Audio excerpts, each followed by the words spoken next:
Today we're going to take a quick look at the Zeta aluminum rear brake clevis. We're going to install this on our Suzuki DRZ400S. We're going to see why you may want to have this installed on your bike.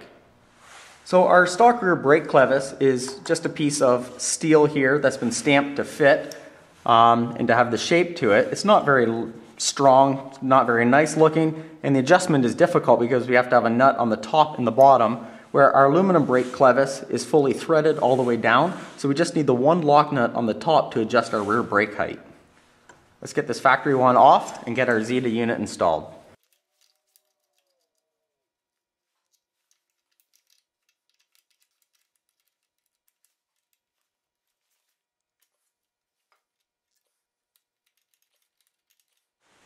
Installation should be just a reverse of the removal.